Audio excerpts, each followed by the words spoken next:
मोठा ज्ञानी होता. एक तर तो मानस पूजा करायचा. अरण्यामध्ये काय आहे त्याच्यामध्ये साहित्य काय अरण्यात देवाची पूजा करायला मंदिर नाही काही नाही. आपल्याला ही मंदिर नसेल तर मानस पूजा करावी हरकत नाही. मानस पूजा चांगली असते, मनापासून करावी. एकदा एक बनिया आपली परिस्थिती सांगतो स्वतः. ते तुलसीदासाकडे गेला एकदा. म्हटलं महाराज मला देवाची पूजा करायची, मला मार्ग दाखवा, पण पूजेसाठी एक पण पैसा खर्च होणार नाही असं सांगा. मला काही करत होतं कधी मुळे हुशार असतात. तुळशीने त्याला सांगितलं अरे जर पैसा खर्च करायचा नाही, देवाला एकदम पैसा लागत नाही, हे मी तुम्हाला खरंच म्हणतो. निश्चितपणे तुम्ही देवाला पैसे देऊ नका. आपण गेलो का पैसे देतो म्हणून 5,000 कोटीचा घोटाळा शनी शिंगणापूरला होतो. हे तुमचे पैसे आहेत की नाही? शनी शिंगण घोटाळा झाला ना. ज्या गावाला दरवाजे नाही घराला तिथं चोरी होते देवाच्या दरबारामध्ये. हा तुमचा पैसा त्यांनी जो वापरला तो कशा कशासाठी वापरला असेल सांगा. पैसा तुमचा पण वापरला कशासाठी? त्यांनी दारू प्यायला वापरला असेल, निवडणुकीसाठी वापरला असेल, वापरला की ढाब्यावर जाऊन खायला पार्टीला वापरला असेल. हे पापून खेळायचे तुम्ही, पण पैसा तुम्ही दिलेला.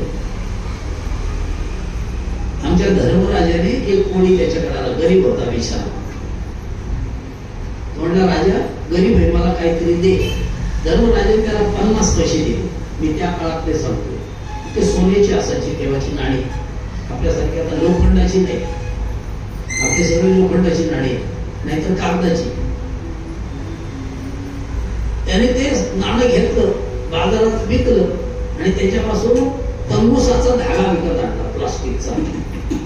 आणि त्या धाग्याची जाळी बनवली आणि ती जाळी बनवून तो दररोज समुद्रावर जायचा, मासे पकडून आणायचा, खायचा आणि विकायचा. पैसे कोणाचे? धर्मराजाचे. आता तुम्ही सुरुवातीलाच कथा ऐकली, त्यावेळेस मी सांगितली नाही इथं इथली पाहिजे होती म्हणून. जेव्हा यमधर्माने त्याला नरकामध्ये नेलं, धर्मराजा नरकात गेल्यावर नरकातले सगळे लोक बाहेर आले आणि म्हणाले राजा तू इथंच थांब. धर्मराजाच्या अंगावरचा वारा फक्त त्यांना लागल्याबरोबर कोणतेही दुःख त्यांना राहिलं नाही, सुख व्हायला लागलं. आला शीतळ शांतीचा वारा, आला शीतळ शांतीचा वारा, तेने सुख झाले आचरी.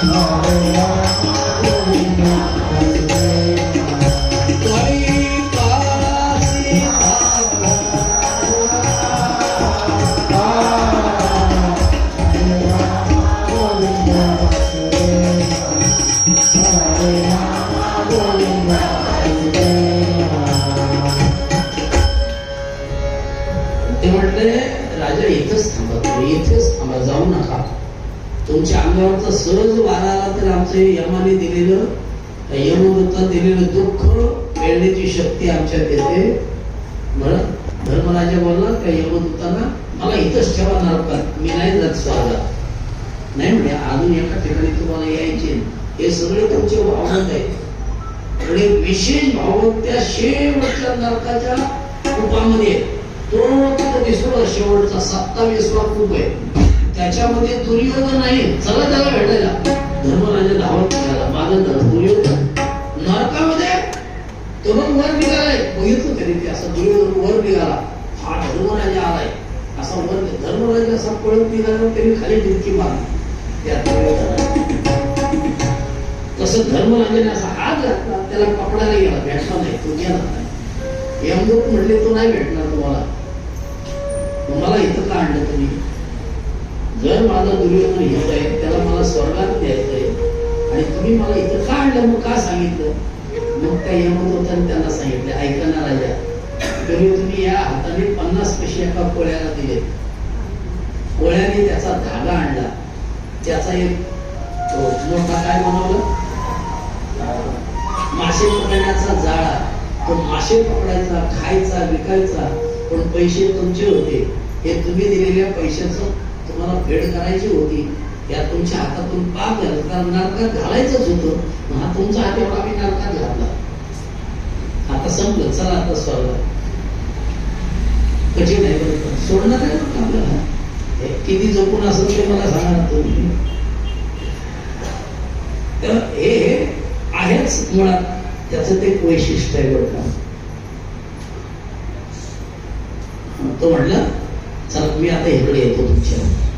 तो बनिया म्हटला एकही पैसा खर्च होता कामा नाही असं मला सांगा.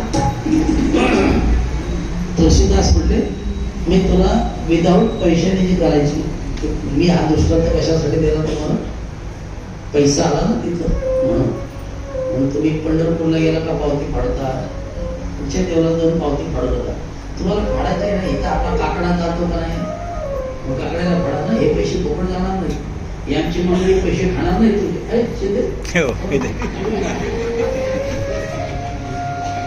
याचा तुम्हाला याचं बेनिफिट मिळेल बरं का. तिकडं दिलेलं बेनिफिट मिळणार ना, मी गॅरंटी नाही देत तुम्हाला. म्हणून मी सगळ्यांना सांगतो, भारतात कोणते देवाला जा पैसे देऊ नका. हा तुम्ही पेढे घ्या, प्रसाद घ्या, हार घ्या, त्यांची पोटं भरून द्या ना.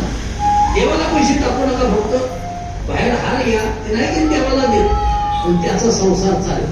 दुकानदाराकडनं पेढे घ्या, प्रसाद घ्या, त्याचा संसार चालेल.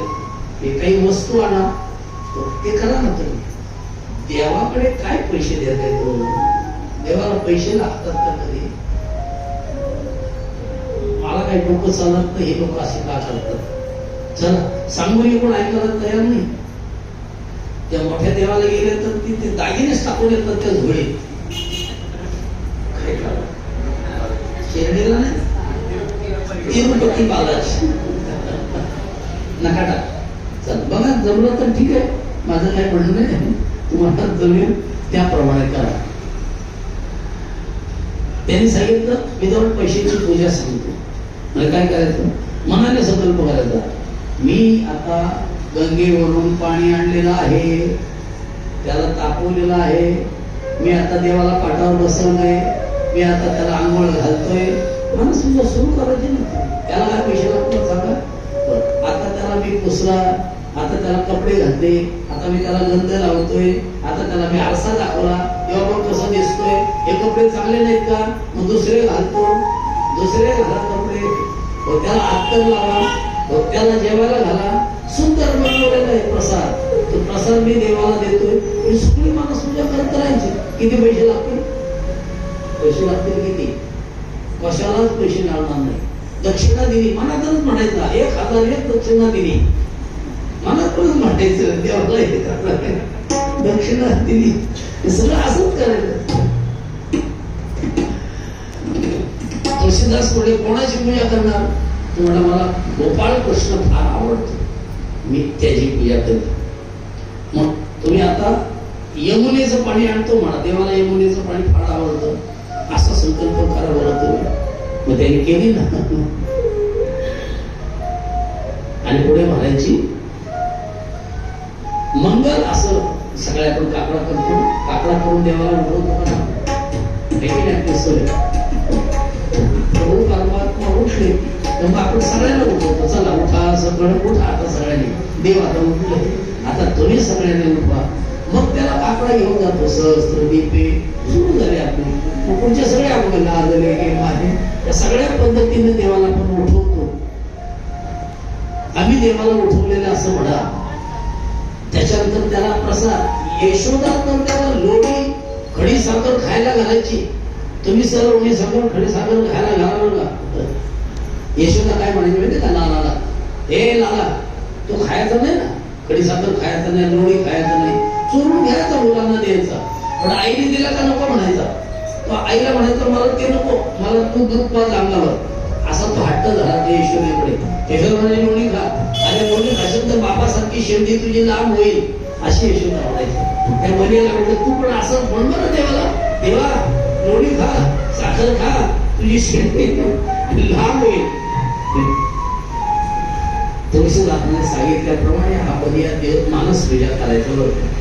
दररोज प्रेमाने पडायचं. एक दिवशी काय झालं, प्रसादाला त्याने दूध घेतलं आणि त्या दुधामध्ये साखर टाकली. खरी का खोटी?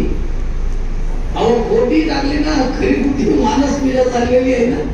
दूध घेतलंय, त्याच्यामध्ये साखर टाकली. बनिया म्हणतो साखर जास्त पडली, एवढी साखर नाही पडायला पाहिजे होती. तो साखर काढायला लागला. घ्या आता साखर काढतोय मानस पूजेतून, एवढी साखर नाही पाहिजे, हे तोटा आहे हा. एवढी साखर टाकायची असते काय? स्वभावात जायचं तसं, त्याला काय करणार. जास्त साखर पडली, काय करावं म्हणले. तिथं नाही भांड, नाही साखर, नाही दूध, पण तरी सुद्धा तो हाताने काढायला लागला साखर. असा कृष्णाने विचार केला. बरोबर म्हणतात हे कसोटी आहे. 12 वर्ष राहिली माझी मानस पूजा केलेली आहे, तर आपण प्रगट भावती झालेलं बरं. भगवान गोपाल कृष्ण प्रगट झाले आणि कृष्णाने त्याचा हात धरला. साखर काढत होता बरोबर, त्याचा हात धरला आणि म्हटले अरे साखर जास्त पडली तर काय झालं. देव त्याला म्हणतोय बघूया, तू पैसा तर खर्च केला नाहीस ना, साखर टाकला तर कशी गेली तुझे, मनाने साखर टाकले. मनियाच्या त्या देवाच्या स्पर्शाने मनिया वैष्णव झाला. म्हणजे एवढी माणूस म्हणजे अशी जरी केली ना तरी देव प्रसन्न होतो. काय देवा देवाला, म्हणून मी तुम्हाला म्हटलं पैसे कधी देऊ नका देवाला. आपण नरकाला जायचं पैसा देऊन देऊन, आहे पैसा तर देत, माझं काही म्हणणं नाही, पण परिणाम काय होईल मला सांगता येत नाही. आपल्या सगळ्या मंदिराचा जो पैसा आहे ना, त्याच्यावर बसवलेल्या जेवढ्या बॉडी आहेत, अध्यक्ष आहेत, ते सगळे राजकारणी लोक आहेत. ते आमच्या पंढरपूरच्या ह्याच्यावर अजून अध्यक्ष बसवत नाही, आणि त्या पार्टीच्या मध्ये अजून युद्ध चालू आहे. तो कोणाला बसवायचा? भाजपला बसवायचा का शिवसेनेचा बसवायचा का राष्ट्रवादीचा बसवायचा, कोणाचा बसवायचा? पण जो बसत त्याच्या हातात पैसा आहे ना भरपूर. आता तुमच्या याच्यात निवडणूक आल्यात की नाही आल्यात ना, तुम्हाला सगळ्यांना माहिती आहे. आता निधी तुम्हाला एवढा आला असेल ना की तो कुठं खर्ची टाकायचा याच्यात तुमच्या कमिटीचा माहिती होता. नाना काय खरं का होतं पैसे निवडणुकीतून पुढे आलेले तुमच्या. चला हा पैसा निवडणुकीसाठी जाऊन देऊ नका. 12 वर्ष निष्कामपणे केलं तर त्याचं फळ मिळतं बरं का. आणि एक दिवशी ग्रीष्म ऋतू आहे, हा मानस पूजा करायचा. कोण? भरत. काहीच नाही आवडण्यामध्ये, काही साहित्यच नाही.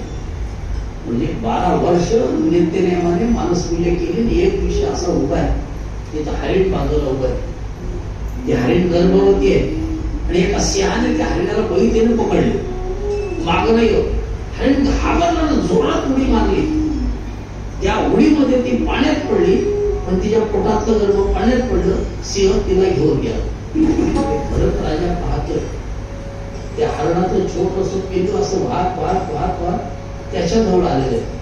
भरताने पटकन ते पिल्लू उचललं हरणाचं. अरे याच्या आई तुम्ही, आता याचं कसं होईल, काय करावं. उचलला, झोपडीत आणला, त्याला पुसला, साफ केला.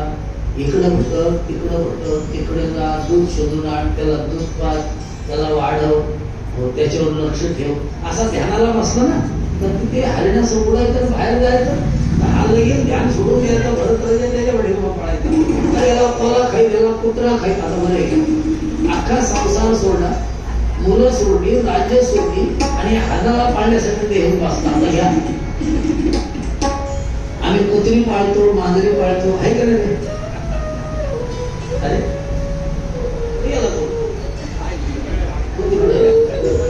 माझ्याकडे कुत्री मांजर आमची आई, आमची आई अगदी वैतागली माझ्यावर. या कुत्र्याला मांजर तिला कधीला पण यायला मिळत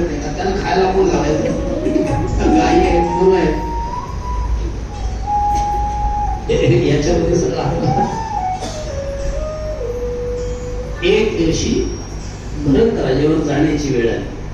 जाणारच, या देहाताला तो जाणारच. भरत राजा असा पडलेला आहे बरं का.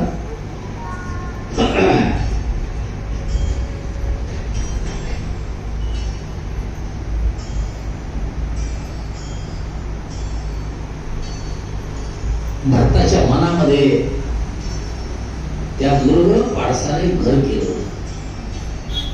हे मोठा अवघड आहे बरं का. जड पदार्थ मनात ठेवायचा नाही. भरताला मिळाला जेव्हा काळ आलेला आहे आणि त्याच वेळेस या भरताला कोणाचं स्मरण झालं, ते निघून गेलेलं, उठता येत नाही, निचेष्ट पडलेत, आता देह सोडणार आहे. वास्तविक देह सोडताना देवाचं चिंतन करायचं होतं, पण देवाचं चिंतन नाही झालं त्याच्याकडून, भरत राजाकडून. या पाडसाचा चिंताचा परिणाम असा झाला की पुढचा जन्म त्याला हरणाचा प्राप्त झाला. राजा असताना, देवाचं चिंतन करायला आलेला असताना, स्वतःला मुक्ती करून घेण्यासाठी आलेला असताना एका हरणाच्या मध्ये याचं मन गुंत वर्णन केलं. जड भरत राजा हरणी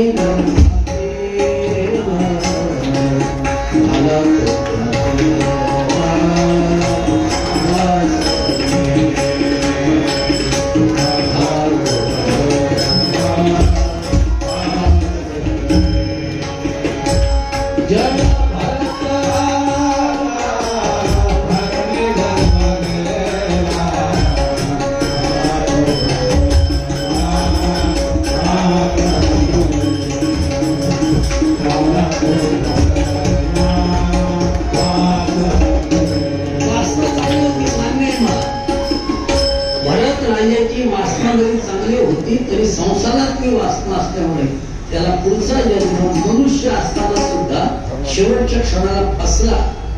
आणि हरणाच्या जन्मात आल्यावर त्याला लक्षात आलं बरं का, चुकलं बरं. बघा, देव चुकले तर त्याला माणूस व्हावा लागतो, आणि माणूस जर चुकला तर त्याला पशु व्हावं लागतं. देव चुकला का नाही? धर्मराजा चुकला की नाही? वरती यम धर्म चुकला ना, त्याला विदू व्हावं लागलं, माणूस व्हावा लागलं. आणि माणूस चुकला तर त्याला पशुच व्हावं लागतं. भरत राजा चुकला, आणि पण आठवण होती, मागच्या जन्मात मी चुकलो. हरणाच्या जन्मात असताना सुद्धा म्हणतो आता मी चूक करणार नाही बरं का. म्हणून तो हा हरिण ते गवत खायचं नाही. गवत का खायचं माहिती? गवतावर कीटक असतात बारीक बारीक बारीक, ते ह्या कीटकांच्या हत्या होईल माझ्याकडून. म्हणून हरिण असताना सुद्धा सुकलेला पाला खायचा, पडलेला झाडांचा. किती तयारीत असेल बघा या जन्मात. आपल्याला काय माहिती काय केलंय आपण, मागं काय होतो, आता काय केलं, कशाचा काय पत्ता आपल्याला करत राहतोय. हा यशवंत राजा हरणीच्या ह्याच्यात असताना, अहो नाही, हरिण असताना सुद्धा तो एकादशी करत होता. काय करत होता? आम्ही माणसाच्या जन्मात होऊन तरी एकादशी करत नाही. आम्ही एकादशीला जायचो ना, आमचे मस्के बाबा होते, ते तो अभंग घेणार, खालीपाठ केला तर तो अभंग घ्यायचे बरं. मला वाटते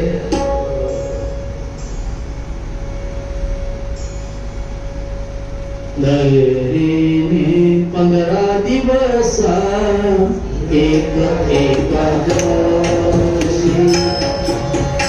15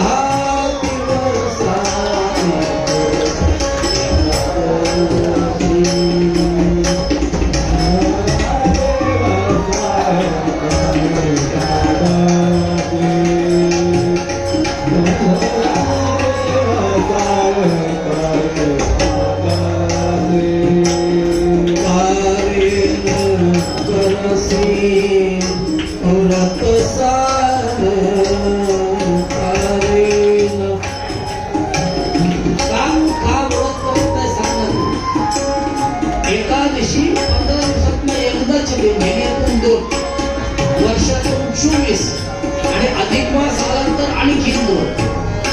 हे व्रत तू का करत नाही सांग ना.